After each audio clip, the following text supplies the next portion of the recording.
This is the Barry Richards Show. WBSM On Demand. App. Hi, I'm news correspondent Bob Woodruff. In 2006, a roadside bomb struck the armored vehicle I was riding in while reporting from Iraq. I sustained a life-threatening traumatic brain injury. The military term "got your six" means I have your back. And that day, our service members had mine. During my recovery, I learned firsthand the challenges facing our service members who return home with injuries. While serving, their fellow service members always had their six. Now that they're home, it is our turn. We started the Bob Woodruff Foundation to make sure that the camaraderie and support they relied on in the military carries on, and we need you. Please join us as part of the Got Your Six initiative and help us be there for impacted veteran service members and their families. They've had our backs. It's time we have theirs. Learn more at gotyoursix.org. That's gotyoursix.org, using the number 6.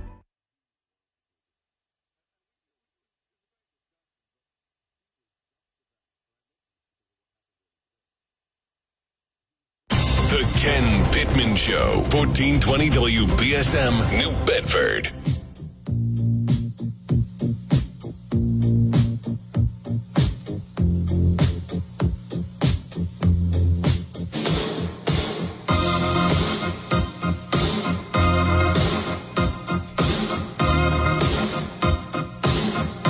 It's 1:08 p.m.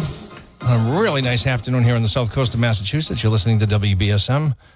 1420 AM and 99.5 FM. Let's go right back to our calls. We've had a patient caller waiting to air her opinion. This is about the Karen Reed case. Hi, you're on the air. Hi, how are you? I'm well. How about you? I've been very well, thank you. I've been following this case since, it came out in the public, and I can't understand why it hasn't even, it's just been dismissed. To me. What do you mean dismissed? I don't think that girl, they have anything against her. I don't see the evidence they have against her. The fact, in other words, the evidence on the other side seems overwhelming. The fact that they had their carpet replaced, they had boards replaced, they have Apple Watch, the time of him being in places, the fact that this woman has never been in any kind of trouble. This Karen Reed, it's everything. Well, let me just. I want to. And the dog. Let me just say this though. All the things that you've heard in the public that the defense has put out there in the public, they're going to now have to prove it in court. It's a little bit different than saying it. So they may be able to, but right now you have to keep that in mind. And the prosecutors are really not feeling compelled to respond to everything that's being said. They do on a few of these occasions because it's gotten a huge following, because they're seeing the streets are filled with protesters and all kinds of stuff. So they've had to deal with some of it. But you have to realize they're not going to be as vocal to the public as the defense is with their theory. And that doesn't mean I'm saying which one is telling the truth. I'm just telling you, don't be surprised if the prosecutors are keeping quiet when it counts. Okay. Yeah. Well, from my, where I sit, and that's not. I'm not an attorney, but I certainly I'm reading all the evidence, and I'm thinking, how can they? And the police officer, and the fact that the police officer, that's another thing that he didn't. No police officer that wouldn't invite them in the house. They didn't know each other, but there's a huge force. That's common. I know. It's a camaraderie. They would go right out there and say, "Come in. What can I do?" Every cop I know, I think you're right. Every cop I know would go outside and offer coffee, offer the home. Do you need to use the bath? Whatever. He would have come out. That one is big for me. If someone was in your yard, without a doubt. Not a police officer. Of course I would. Of course. Would you come out and you say, what is going on? Oh, my God. What are you doing in my yard? What happened? Somebody got arrested on my front yard recently. They drove onto my front lawn. I wish I was kidding. But anyway, I think I'd come out. I feel good about the fact that... So that is, it's concerning. I mean, what would be the reason? And where's the dog? The 7-year pet suddenly you're going to rehome? Where is the dog? The poor thing? That's how We're going for a ride. Here and barking in the background. Yeah. Like, where do you, I can't, I don't, it just so much. I mean, you're right. I'll have to listen to what the other side has to say. You're right. Absolutely. But you don't have to wait much longer. This thing begins next Thursday. A week from Thursday. So now, is it going to be like on Court TV? Is that how it's going to work? Court TV has been watching this very closely, every aspect of it. April 16th. I'm sorry. What is that? That's a Tuesday, because April 19th is a Friday. Right. And April 14th is a Sunday. This I know. So, yes. Yeah. Today's the 9th. So a week from today, we'll begin this very nationally covered trial. I mean, Yahoo News, CNN, Fox, they all cover it. Unbelievable. And I think when police officers, the other thing that throws me also, right, is I think to myself, the police officers involved, state troopers, so on and so forth, they're going to really risk their career? Or did one lie turn into another lie and turn another lie, and then they had to keep on covering for each other? So it's my understanding that the trooper that impounded the car tried to recuse himself shortly after. Now, there's two theories to that. Did he do it because he was trying to do the right thing because he knew these people? Well, he lied to investigators about how well he knew them. Or did they all go to high school together? Weren't they like that? Well, 10 days prior to this incident, he had asked the woman who invited O'Keefe and Reed to the party. He had asked if she would babysit his kids. So he's there's photos of them in barbecues, things like that. The big thing to me, though, is that the prosecution did not object when the defense read to the judge in March that the grand jury was told by the detective, the state police detective, that he misled investigators on his relationships, on how close he was to the people in this party. It's bizarre. And I think to myself, you walk onto a scene, you're a professional, you've got really good, you're friends for life, right? You walk on, you think right away, maybe you think to protect them, and you're in too deep. Then somebody else jumps in and says, oh, we're going to cover you because you're my boy, and on and on and on, and then it just blows up. Does that how something like that happen? Because how stupid can you be to ruin your whole reputation over and your whole livelihood, your pension, your everything? Yep. Things spiral out of control. Anyway, that's just my opinion, Ken. No, and everybody has one, and I'm asking for them, so I appreciate that you're calling in. Okay, thank you. Thanks. Bye-bye now. Have a nice day. Take care. You too. Hi, Carly, you're next. Hello. Hi, how are you? I'm well. How about you? So another aspect of this is all these party goers left there and didn't see that dead body? With very little snow on the ground. Right. And he never went in the house, they said. So when all these people left that night, nobody saw him out there. I mean, that doesn't sound right either. And, I mean, if he'd had problems with the nephew before, the homeowner is definitely going to try to, cover for his nephew if something happened and the guy died. And on top of that, if those clothes if they end up going missing, because you would see rips on the sleeves if the dog attacked them. Not only that, you'd get saliva. You'd get canine saliva on the flesh in the... If they haven't given it up yet and it goes missing, it's obviously a cover-up. And the 2 minutes that are missing from the churches, it sounds outrageous that many people would get together to do it. But when it starts happening, it's not that outrageous, because you've got all those people in the house who sat around, who probably had prior knowledge of Karen Reed coming back, because that woman probably called them and said she's coming to find him. And that's probably when they put him out. No, he was out. He'd been out there for quite some time. So I think the defense's theory is that they were aware that the two had a fight, and then created this scenario where she ran him over. That's what the defense is going to say. They had plenty of time to do it. And well, I need you to call back. That was my fault. I meant to do something else here. You're on the air. Good afternoon. Are you there? Let's see. Got you on hold. I need the last woman to call back. Yeah, hi. You're on the air. Hi. Hey, the explanation of what happened here is it's sad, but it would almost make sense to be not so bizarre that if that did happen. But whatever really did happen has to be extremely bizarre, because they're all covering up. Sooner or later, somebody's going to talk, because, all the evidence points in a different direction. sooner or later, somebody's going to talk because they're not going to want to go to jail, obviously. And when the truth does come out, I'm afraid it's going to be a real bizarre story for sure. So it's now 27 months, okay? And the detectives are saying they have hair that was caught between the crack and the taillight that they haven't determined if it's human or not. 27 months? Really? That's crazy. That's crazy. You wonder why nobody has trust. It hurts the police department big time when this happens. It really does. And because the other people in the house were cops. Is that true? Or some of them were? The homeowner was a cop. He worked in the same department, but Boston Police Department has tens of thousands, I think, and they didn't know each other.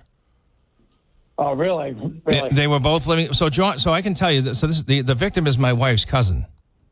And really? Yeah, Officer O'Keefe's my wife's cousin. And 6 years prior to this, John O'Keefe's sister, Kristen, died of cancer at 42. She was a State Street bank executive. And 6 weeks later, her husband dropped dead of a heart attack. Wow. So John O'Keefe, a single man, adopted his 7-year-old niece and 2-year-old nephew. And he moved out of his South Boston apartment into Canton, into their home. And he raised them. And he stepped up. Really, really good guy. Man, I guess so. And and I got to tell you, the two children are now older and they are showing signs of having problems because of all this abandonment and loss. It's super tragic. People don't know the other side of this. It's really sad. And the thing is that, the old saying, what a web you weave and you practice to deceive. And you can see that this is just entangling something that's so deeper and uglier for whatever reason. Perhaps. And they're going to look really bad when it all comes out. Maybe. Yeah, I'm telling you, I really have not decided what happened.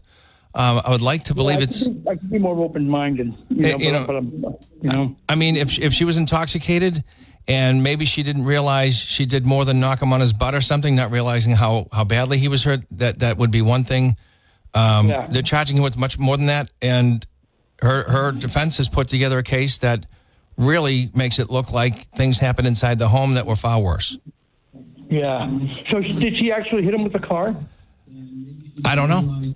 If I was sure she hit him with the car, I would be much more inclined to say, this is a pipe dream, the rest of it. But there are so many really odd and unexplainable things that have happened on the part of the prosecutors and the investigators that they're their own worst enemy in some cases. Man, that's insane. Well, I'm glad to have you on. Thank you. I appreciate the call. And again, my apologies to the woman who was on before. And if you'd like to call back, I'd love to hear you finish your thoughts. 508-996-0500, talking about the Karen Read case. And we were going to get into a couple of other things as well. We can still talk about that. The NCAA men's basketball championship finalized. Rather solid game by the first repeat champions since Duke, I think. UConn has won again, dismissing Purdue with a 15-point difference. I think it was 80-65. Caitlin Clark, the women's. That's the first time I watched a women's basketball game in entirety. The Iowa LSU, and then I watched some of the Iowa UConn game. They squeaked by UConn, and it was a moving pick. Don't say otherwise. But that South Carolina team, again, I think they repeated, right? They were 38-0. 38-0. That's one of the greatest seasons in anybody's sport, right? 38-0. No evidence anybody could beat them. And that's the way it'll be forever. 508-996-0500. Not too long from now, right? A couple of weeks, the NFL draft. The first moves made without Bill Belichick since before the century started. Isn't that amazing? Belichick took over in the 2000 season. And it was Pete Carroll in 1999 that was making the decisions before that. And we'll see what happens. Patriot fans, I want to hear from you. I am maybe in the minority. I don't think that number 3 spot is something I feel comfortable with. Because I don't like any of these quarterbacks that are ranked the top 3 that much, where I think they'd outvalue sliding down a little bit in the first round, getting 3 first-round choices, 2 this year, 1 next year. Because the Vikings can provide that. What the Vikings can't do is provide you with second and third round picks. In addition to that, they only have the 2 first round picks, and then they have 2 in the 4th. So would you go with that, though? Would you go with 4 first round picks by the Vikings? 2 this year, 1 the following year, and then 1 the following year after that. Talk about all these things when we come back. You're listening to The Barry Richards Show. Ken Pittman filling in.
We are back. You're listening to The Barry Richards Show. Ken filling in for the afternoon. I think he comes back tomorrow.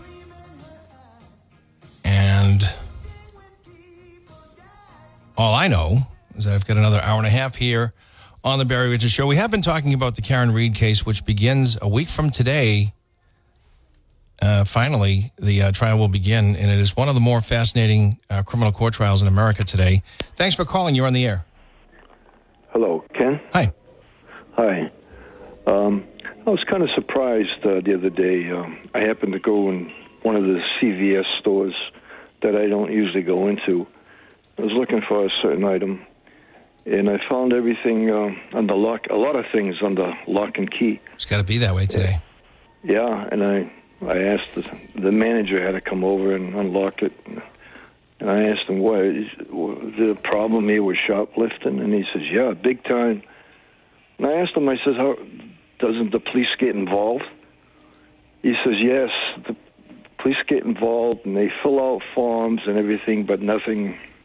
I don't know what he meant by that. I don't know if they're prosecuting the people that's shoplifting or what. Well, I think it's very difficult for the police to get to the scene before the perpetrator's out of the area in these matters.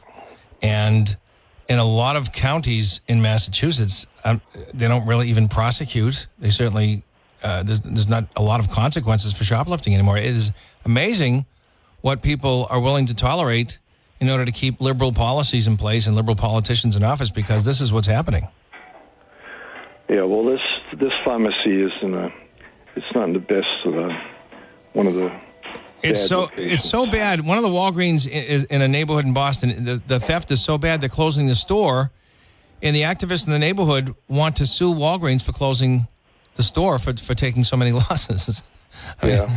Well, to look at this place, this store here, looks like it's going to close. I mean, a lot of things are missing on the shelves. But the mayor and the chief of police says crime is down. Well, maybe a lot of the crime is not in reported. New Bedford.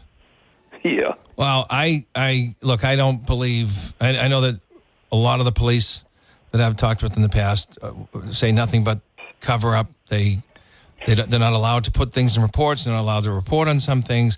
There was an active shooter. They weren't even able to report on it a few years back. The crime statistics were steady Freddy, New Bedford, Brockton, Fall River for years. Fall River and Brockton continued to report honestly, and New Bedford had this miraculous drop when I looked at the FBI stats. I didn't believe that either. No, I don't believe it. They're just trying to fool the people, but they can't fool everybody. Yeah, I'm not saying he's a terrible mayor. I don't believe he trusts the public with the truth in this matter. No, I don't trust them at all. Well, anytime somebody's got ambitions for higher office. They want their record to be maybe embellished or they don't want it to be unsavory. That's for sure. Let's put it that way. Yeah, but it's funny. People still vote for this guy. It's unbelievable. Well, who's a quality opponent? I mean, he's a smart guy. He should be a great mayor, right? Who would do it better? I guess is. In fact, I think when I speak to people in business, I hear more opinions that he's not user friendly for business. But his perception, I think the average person feels comfortable with him in the position. Yeah, well, I don't think the police give him any vote of confidence, No. Yeah. That's clearly the case. I mean, they were keeping me up to speed with things during the investigation into the lumber those years back that were, if he knew what I knew at the time, he would not have been happy. But, he can't be trusted on some things. Yeah. Yeah, that's for sure. And I'm not saying he's a criminal. What I'm saying is I think he's a little petty when it comes to having his record spotted. Yeah, and this guy was a federal prosecutor at one time. It's just, I find that kind of hard to believe. Well, I don't know what kind of prosecutor he was, but if he was any kind of prosecutor that he's acting as mayor as crime. Well, his original design was on the DA job, not the mayor's, but the mayor's was the one that was open at the time. So he went. I think he just wanted to get in the political game. All right, I gotta move on to other calls, but I appreciate the call. Mm-hmm. Thank you. All right, and let's go to line 2. You're on the air. Hi. Hi, I was on the air before when you hung up. I'm glad you called back. Thank you. My problem with this whole Karen Reed thing, and especially since you're related to it, the problem I'm going to have is if they find that it's overwhelmingly, they go with the FBI, she couldn't possibly have done this, they're not going to look for anybody else. They're not going to convict anybody. No, they're not going to say, well, they covered up, so they must have done it, let's prosecute them. It's just going to be over. He died, and there's no answer, and that's horrible. That's my fear. I fear that because I know his mom. This is my wife's godmother. She's my mother-in-law's best friend and cousin. They are anguishing over the idea that nobody's going to pay for this. And there won't be. But I don't think Karen Reed should pay for it if she didn't do it. Of course not. No, if she didn't do it, I don't want her to go to jail. Right. And, I just think there's too many things that I mean, like you said, we haven't seen all their evidence or anything, but I mean, you can't fit, you can't get better than the FBI reconstruction team looking at it and saying a body didn't hit this car and this car did not hit a body. Let me ask you something, because I want the female perspective here. Let's say that are you married? Yes. Okay. Let's say your husband and you are out having a good time, and you get into an argument. He gets out, wants to go into the party. You know that there's people out there, women that you don't know in this party. He never comes home. Would you be inclined to maybe leave a nasty message? Yeah, absolutely. And not only he doesn't come home, he doesn't answer you when you're calling him. Yeah, so your imagination can matter and matter and matter. If she knew she hit him, and even if she hit him, I don't think she was intending to kill him. Maybe she hit him and she didn't know that she hit him and left or whatever. Yeah, in March, the reason I bring it up, this is for the listener's sake, not yours, but the prosecution in March brought up new evidence showing that Karen Reed had texted him nasty messages and yelled, "I effing hate you," and right. You wouldn't do that if you knew you did something to him. You'd be calling saying, "Honey, where are you? Where are you? I don't know what happened to you." No, somebody intelligent enough might do that if they were that sinister. Maybe. But I think it might show a side of her that is still angry at him because she didn't know his outcome.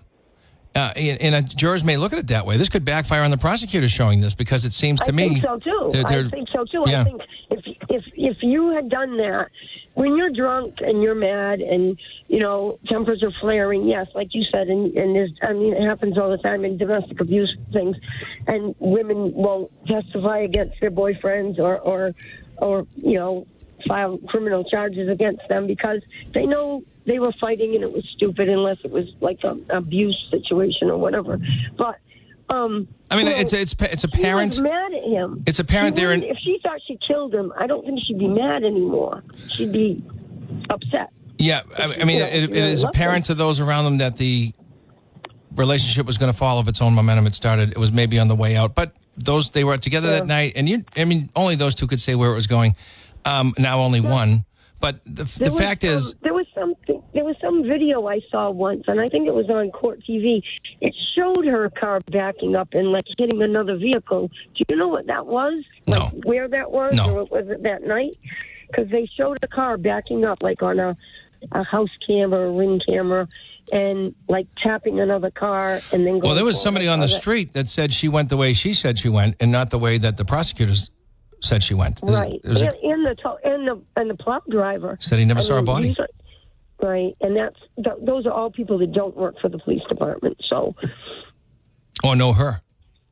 Right, exactly. Thank you for the call. I'm glad you were able to finish your thoughts. Thanks. Thank you. Bye bye. All right, caller, you are on the air. Hello. Hi, Ken. Hi. I have been trying to catch what I can of that Karen Reed case. Mm-hmm. And I tell you, I feel like the more that comes out, the less she looks guilty. They had a whole scenario of what could have happened. But why are they hiding things? But the thing that got me the most was, all of a sudden, whatever happened, I believe something did happen to that guy, and I don't believe she had anything to do with it. I do not. But they were willing, they're like, okay, now we've got a dead guy. Whatever the heck got out of hand, they toss him outside, and she's a convenient, excuse of what could have happened. Like, they're not only willing to say, we have no idea what happened, but they're willing to say, take an innocent woman, innocent of that anyways, whether she had a fight with her boyfriend or whatever, and pin it on her. They were going to let her take the fall. I think there's way too much evidence now for a jury to say beyond a reasonable doubt she did this. I don't think she will, get convicted, but they were willing to let that happen because it looks like too many things were hidden. Four things as a licensed investigator that stick out to me, that concern me when it comes to the defense alternate theory. One is that the officer that owned the home, that hosted the party, never came out once with all those cops doing their crime scene stuff. Never come out once, offered coffee, offered the house to warm up for a few minutes, offered to use the bathroom. Nothing. He didn't stick his head out once, which is very unlike a police officer to do with fellow policemen. Just, even standing on the edge of his lawn, right? There's a crime scene with a fallen fellow Boston police officer that he never came out. That disturbs me to no end. The second thing is the FBI releasing the report that says all three of their accident reconstructionists said that SUV could not have killed John O'Keefe. The third is the article of evidence log where the state police detective, the lead investigator in this, wrote down an hour wrong, an hour's difference on when the car was impounded. And I got to tell you, when you're trained as a homicide detective, when you're trained in any form of detective work where you're in charge of the evidence, the custody of evidence, the records have got to be pimp tight and you can't make a mistake. That's a big one. That's a big one, to be an hour off.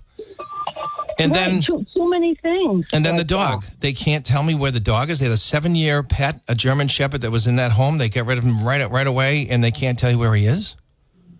And to me, the fact that they had people kind of conducting this whole evidence, gathering the evidence, doing the investigation, that knew each other. I would think right away you'd be like, oh, this is my buddy. Just. So Proctor, soon after this, I think the day after he had the car impounded, he tried to recuse himself. I think the defense is saying, it's because he didn't want to be tied to it. His name wouldn't have made the records. But his superiors wouldn't let him recuse himself. They said, no, you're not too close to this. But he had misled investigators on how close he was to the homeowner and several others in that party. That's the fourth one. I got to hold you. We're going to a commercial break. Thanks for checking in. But those four things really bother me when I think about this whole case. We'll be back.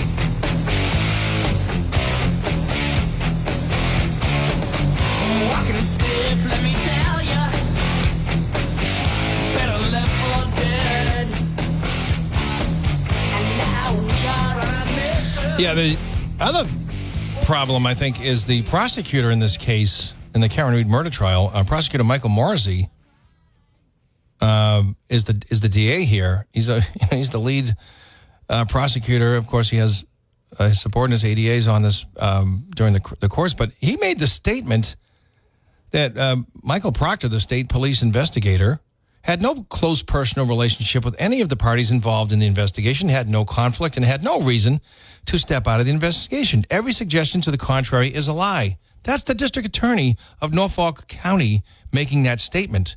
Michael Proctor has since admitted to the grand jury that he misled investigators about how close he was to this.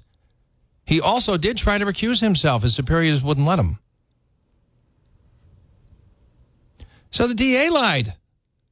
Or he was made a fool of by trusting the information was as he was told. But he went to the public. You're responsible for what you say. If you don't want to check out your own guys, that's your own fault. He either lied or he trusted the wrong information. He looks like a fool here in that statement. Again, that doesn't excuse the case, doesn't dismiss the case. Karen Read could still be guilty. I'm not saying that she couldn't possibly be guilty.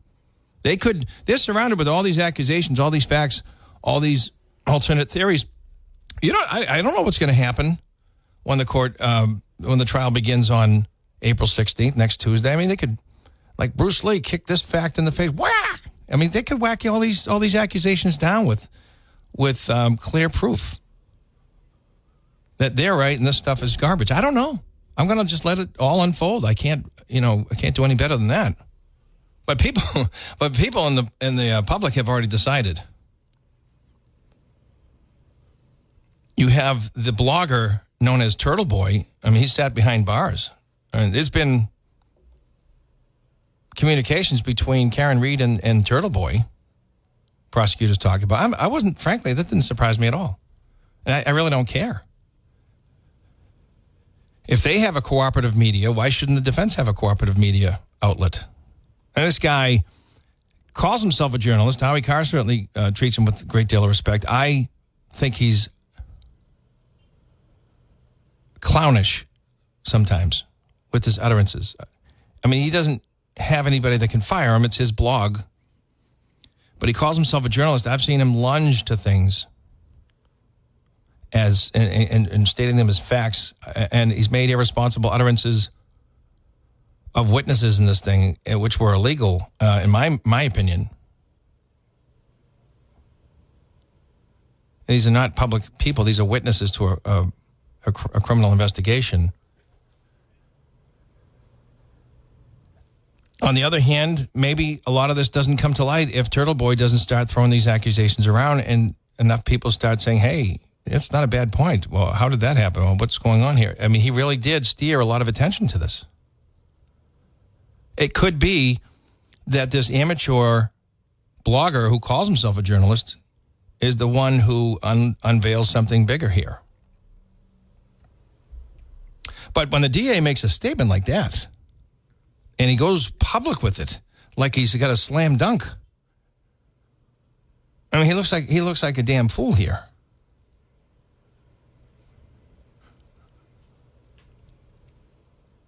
He has, in the meantime, put his house in a trust, apparently. That's been said by credible sources. And he could have been planning to do that with or without this case. So people read into that. If you want, it's possible he was motivated by that. I'm just telling you, it's never a bad idea to do that. So I wouldn't put all these things together. Isn't it fascinating? Okay. Do we have... I want to make sure I'm caught up with my ads here. I'm always behind if I'm not careful. Yeah, I gotta pay the bill, I think. But anyway, you're listening to the Barry Richards Show. This is Ken Pittman filling in for another hour and 12 minutes. And we'll be right back at it right after this.